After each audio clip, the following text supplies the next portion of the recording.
Hey, my name is Thomas Dickerson. I built a 1967 Shelby Mustang GT350.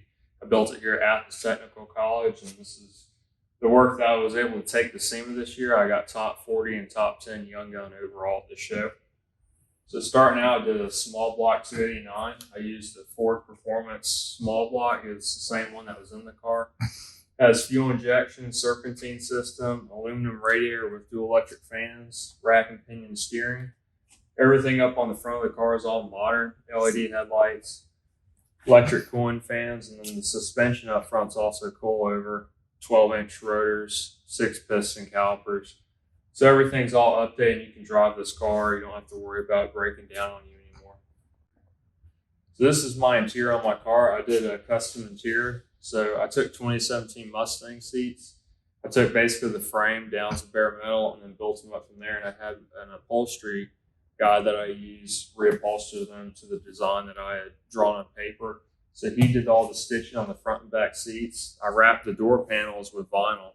And I also made my own center console using the classes here that we have, mechanical engineering, technology, drafting.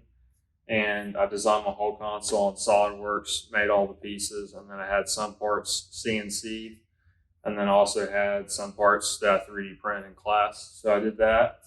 And the whole carpet inside and out is all custom done. I took a roll of carpet after I had cardboard templates, measured out exactly what pattern I needed, and I transferred that to the carpet and cut all the carpet out myself, and then had a company bind the carpet for me. So all that's custom. It has digital analog gauges inside the car, 7-inch touchscreen radio, power locks, power windows, push button start, and it even has a key fob now. So when you walk away from the car, it'll automatically lock the doors.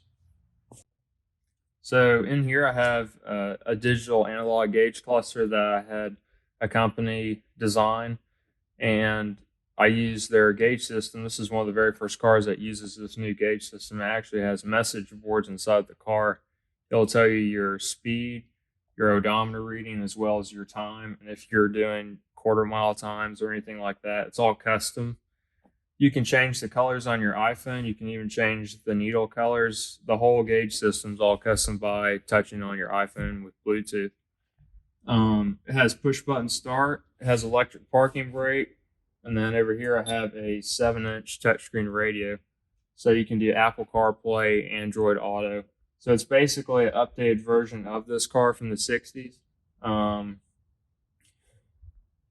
basically wanted a car that was identical to the performance specs of a brand new muscle car, but have the old classic body style that everyone wants. So that's basically what my design was. And so everything in here is all updated.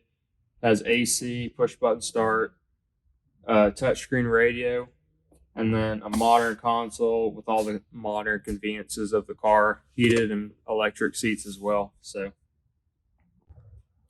So I originally bought the car in Athens, South Carolina. It was a normal fastback. It was stock, had all the interior pieces and a lot of the pieces I would need to do this.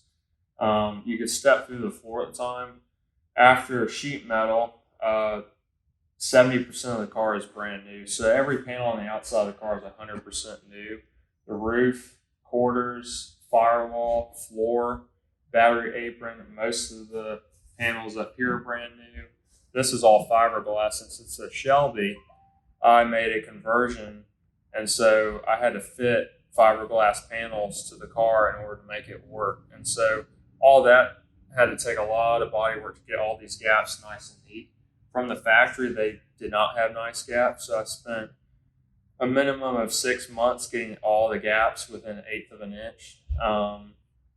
But when I bought the car in Athens, South Carolina, I was in high school. I still was trying to figure out how I was going to get the restoration going. And at that point, I wasn't that interested in mechanical engineering just because it wasn't a hands-on degree. And so that's what led me here to Athens Technical College, meeting Mr. Thomas in the automotive collision program and taking classes here. So I started taking classes here.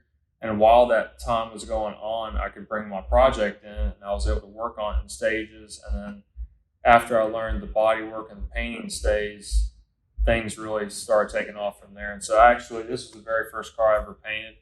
And I got a lot of compliments at the SEMA show, which is the world's largest trade show in the world for automotive. And the paint was the hardest part on the car. It took 26 to 28 hours to paint the whole car over 2 days.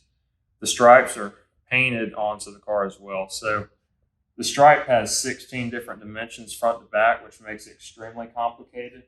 And not only that, you can't even feel the stripe transition anymore because I spent approximately 2 to 3 weeks wet sanding the car in the clear coat. So that way, when you buff it and then you go back and feel it, you can't even feel the stripe. So the stripe's buried into the car. That's a very high caliber quality touch that you get on a car like this. And that's what I wanted to convey when other people saw it as well.